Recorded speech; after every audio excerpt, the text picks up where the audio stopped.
से 10 मिनट के अपने संबोधन में। वेलकम।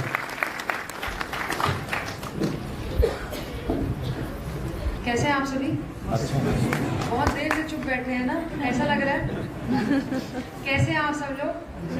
तो जोर से बोलिए ना, ताकि इतने देर से बात करने का भी मन हो में तो निकल जाए। एकदम अच्छे। मैं एक्चुअली यहाँ पे आयोजकगण जो थे उन्होंने हमें कुछ टॉपिक्स दिया हुआ था जिसके अनुसार बोलना है, लेकिन मुझे ना जब फुटबॉल अपने ही कोर्ट में होती है तो ही खेलने में मजा आता है, वरना मैं ऐसे नहीं खेलती। जब यूपीएससी की तैयारी वगैरह कर रहे होते थे तो जरूर ऐसे लिखना था, कुछ लिखना था, तो जो वो बोल रहा है वही लिखना था, वरना तो आज जहाँ है वो बन नहीं पाते। परंतु मैं आपसे अनुमति लेकर थोड़ा फ्री स्टाइल में बोलना चाहूँगी, और उससे और ज़्यादा फ्री स्टाइल ये बोलना चाहूँगी कि यदि आप में से कोई प्रश्न करना चाहते हैं, हमारे समक्ष इतनी बीवी बैठी है, माएँ बैठी हैं, या हमारे भाई बंधु जो भी बैठे हैं, अगर आप कुछ प्रश्न करना चाहते होंगे तो मेरे लिए और आसान हो जाएगा उस टॉपिक पे बोलना। तो कृपया अगर वैसा फॉर्मेट हम चाहें, आपके मन में कुछ प्रश्न हो तो आप ज़रूर पूछिएगा। लेकिन पहले मेरा प्रश्न, पीछे जो बैठे वो कौन लोग हैं? जो ऊपर पीछे बैठा वो कौन सा गण है? अच्छा, नहीं, इतने अच्छे से ताली बजाए थे, मुझे तब से उत्सुकता थी जानने के लिए कि भाई आप लोग हैं कौन। Thank you. आज मुझे ऐसा लगता है कि हाँ, ये उदाहरण है। हाँ, भारत में काफी विरोधाभास देखे जाते हैं, जैसे अभी भैया कह रहे थे कि आज तक अमेरिका में राष्ट्रपति नहीं बन पाया महिला, लेकिन हम जिस देश से बिलोंग करते हैं, हम जहाँ से हैं, हमारे पास महिला प्रधानमंत्री रही है, हमारे पास महिला राष्ट्रपति है। एक, मैं इसमें अपना नाम नहीं लेना चाह रही हूँ, लेकिन मैं ये कहना चाहूंगी कि अगर प्रशासन ने या किसी और ने ये माना कि नया जिला है, और केवल मैं नहीं, ऐसी और कलेक्टर्स भी हैं बाकी, कि एक महिला उस नए जिले का निर्माण कर सकती है, चाहे एसपी के रूप में हो, कलेक्टर के रूप में हो, तो हाँ, ये भी महिला सशक्तिकरण का उदाहरण है। महिलाएं स्वावलंबन की ओर बढ़ रही हैं। मेरे इतने सारे इंस्पेक्टर्स हैं, कल ही मैं बताना चाहूंगी, आपके सामने सतीश बैठे हुए हैं, आप लोग सब व्हाट्सएप में स्टेटस लगाते हैं, मैं भी उसका स्टेटस देख रही थी, अपनी बेटी के साथ डांस कर रहा था। वो एक पुरुष अपनी बेटी के लिए सपने देख रहा है, तो क्या ये महिला सशक्तिकरण का उदाहरण नहीं है? आप सबको अपनी बच्चियों को देखकर लगता है कि मेरी बेटी ये बने वो बने, तो क्या ये महिला सशक्तिकरण का उदाहरण नहीं है? परंतु एक बात है, लेकिन एक पिता सोचता है कि मेरी बेटी ये बने, लेकिन एक पति नहीं सोच पाता। प्रॉब्लम यही है।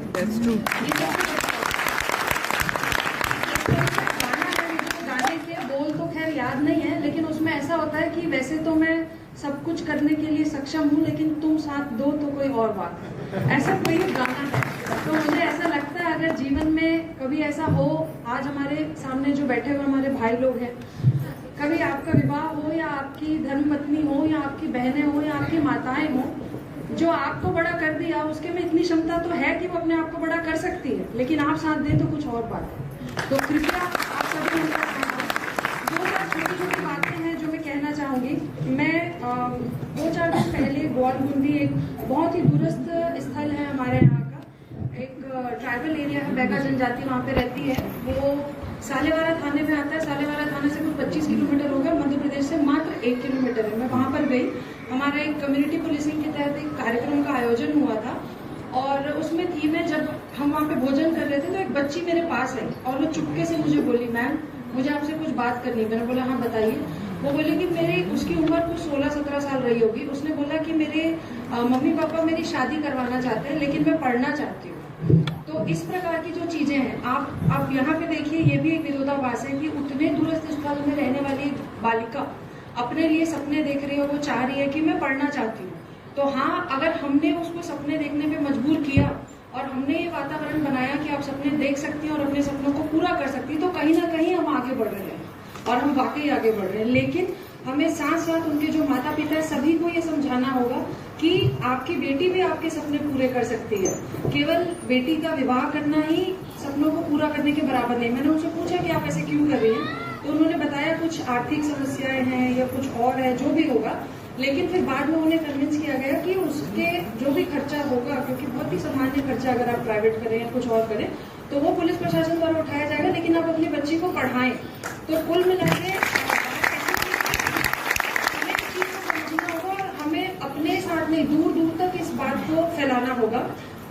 ऐसे एक दो और छोटे उदाहरण देना चाहती हूँ। अच्छा, मैं एक प्रश्न आपके समक्ष रखना चाहती हूँ जो मेरे दिमाग में काफी गूंजता है और आपको थोड़ा सा कॉन्ट्रोवर्शियल भी लगे मे भी। भैया ने पहले मेरा नाम लिया तो बोला अंकिता मिश्रा, तो आप में से बहुत लोगों को लगा होगा कि अरे मैडम तो शर्मा है ना। तो लेकिन मैं आपसे ये पूछना चाहूंगी, मेरी माता जी का सरनेम जो था पहले तो मिश्रा था, तो मुझे कुछ नहीं लगा क्योंकि मेरे को पता है कि मैं 50% पापा की हूँ तो 50% मम्मी की भी हूँ। लेकिन ऐसा क्यों है, ऐसा क्यों हुआ, कब हुआ, कोई नहीं जानता है ना, कि हमें तो नहीं लगा आजकल। लेकिन एक बच्ची का नाम था, तो जो भी नाम रहा होगा XYZ, उस लेडी ने किसी पंजाबी के साथ विवाह किया था, तो एक बार उसका सरनेम था और एक बार उसका सरनेम था। मुझे बहुत अच्छा लगा वो पैटर्न कि कम से कम कहीं ना कहीं, पर मुझे उससे ज्यादा ये लगा कि उस महिला ने अपने अधिकार के लिए कहीं ना कहीं लड़ाई की होगी पक्का, कि मतलब मेरा नाम भी मेरी बेटी के नाम में जोड़ा जाए। मैं ये नहीं कह रही हूँ हम ऐसा करें, ऐसा नहीं है, परंतु ये सिर्फ एक सोच की बात है कि सिर्फ एक थॉट दे रही हूँ मैं आपको, आपके लिए सोचने के लिए कि क्या ये सब भी पितृसत्तात्मक सोसाइटी का पार्ट नहीं है कि हम अपने नाम में और अपने सब कुछ में, जबकि हमें पता है कि हमारा हिस्सा आधा माँ का है और आधा पिता का है, तो पर भी हम ऐसा करते हैं। तो सिर्फ आप इस बारे में सोचिएगा। और लोग कहते हैं ना कि हमें अधिकार दिया जाए, तो मैं आपसे पूछना चाहती हूँ, आप उनको अधिकार देने वाले कौन होते हैं? मतलब कई बार मैंने ऐसा सुना है कि पति जो है वो बोलता है कि मैंने इसको पढ़ने दिया, तो आप कौन होते उसको पढ़ने देने वाले? उसके माता पिता उसको बचपन से पढ़ा रहे हैं, वो बचपन से पढ़ रही है। और आज की डेट में भी ये बात बहुत जरूरी है। आप जितने लोग हमारे समझ बैठे हुए, मैं हाथ जोड़ के आपसे निवेदन करना चाहती हूँ, आप अपनी बेटियों को पढ़ा रहे हैं, अब बाद में ये मत बोलिएगा कि वो कमजोर हो जाए, वो झुक जाए। अरे भाई, इतना पढ़ेगी, आज की डेट में वो कोएड में जाती है, कॉमन एजुकेशन है, लड़के भी हैं वहाँ पे, लड़कियां भी हैं। अक्सर क्लास में लड़कियां टॉप कर देती है, लड़के नहीं कर पाते। अब बाद में उस लड़की को बोलेंगे अरे थोड़ा सा झुक जाना यार, वो बच्ची तो पहले ही फर्स्ट आती रही है, अब आप अननेसेसरी उसको इस प्रकार की चीजें लाएंगे उसके मन में। तो वहीं पे आज की डेट में हमको सोसाइटी में जो कॉन्फ्लिक्ट दिख रहा है, जो लड़ाई हम जो देख रहे हैं, वो कहीं ना कहीं इस बात की कि हम बच्चियां पढ़ ले रही हैं, फिर अपने अधिकारों को जानने भी लग गई, जिस प्रकार से सर कह रहे थे, अपने अधिकारों को जानने भी लग गई है। फिर उसके बाद आप कहेंगे कि इसको थोड़ा सा छोड़ दीजिए, अपने अधिकार को छोड़ दीजिए, तो कहीं ना कहीं वो चीज हो नहीं पाती। तो आप सभी जितने पिता हैं, मैं आपसे निवेदन करना चाहूंगी कि अपनी बेटियों को इतना स्ट्रांग बनाइए कि कहीं पर भी, और हमेशा उसका साथ दीजिए। कई बार हम थोड़े से कमजोर हो जाते हैं, जब उसकी शादी हो जाती है तो पिता अक्सर जो पहले दहाड़ता रहता था वो कमजोर हो जाता है। बहुत अच्छे अच्छे उदाहरण ऐसे मैंने स्वयं देखे। तो कृपया आप अपने आप को स्ट्रांग ही रखिए। और जितने यहाँ पे पुरुष हैं और बाकी, मैं आपसे कहना चाहूंगी कि जो बच्चियां आज आपके समक्ष बैठी हैं, ऐसी ही कोई आपकी वाइफ होगी जो आने वाले समय में कहीं पढ़ के आ रही है, आप उसको दबाने का प्रयास न करें। आप अगर साथ चल के आगे बढ़ेंगे तो सफर आपके लिए भी बहुत आसान होगा और उनके लिए भी बहुत आसान होगा। और मैं उन व्यक्तियों को तहे दिल से उनका आदर करती हूँ और बहुत इज्जत है मेरे मन में उनके लिए, जो अपने घर में जितनी भी महिलाएं हैं उन्हें आगे लाने में काफी सारे त्याग करती हैं। और हाँ, ऐसा नहीं है, ऐसे कई उदाहरण हैं हमारे आसपास भी कि जिसमें बहुत सारे मतलब पुरुषों ने भी महिलाओं का साथ दिया है। मैं ये कहना चाहूंगी कि क्या हमने कभी सोचा है, हम बोलते हैं कि हमारी स्थिति इतनी कमजोर हो गई है, लेकिन भारत वही देश है जहाँ सिर्फ एक मात्र देश होगा जहाँ माँ की पूजा होती है, जहाँ हम दुर्गा माता की पूजा करते हैं। तो क्या शिव ने शक्ति का साथ नहीं दिया होता तो शायद शक्ति भी उतनी स्ट्रांग नहीं होती। और ये मैंने पढ़ा था कहीं पे कि माँ को जो अंदरूनी विद्या जो दुर्गा माता को या पार्वती मैया को जो बाद में मिली है, वो सारी चीजें शिव जी ने ही सिखाई है। तो आज की डेट में अगर शक्ति भी स्ट्रांग है तो वो शिव की वजह से है, और शिव भी स्ट्रांग है तो शक्ति की वजह से। तो कृपया इस चीज को सभी महसूस करें और इस पे आगे बढ़े।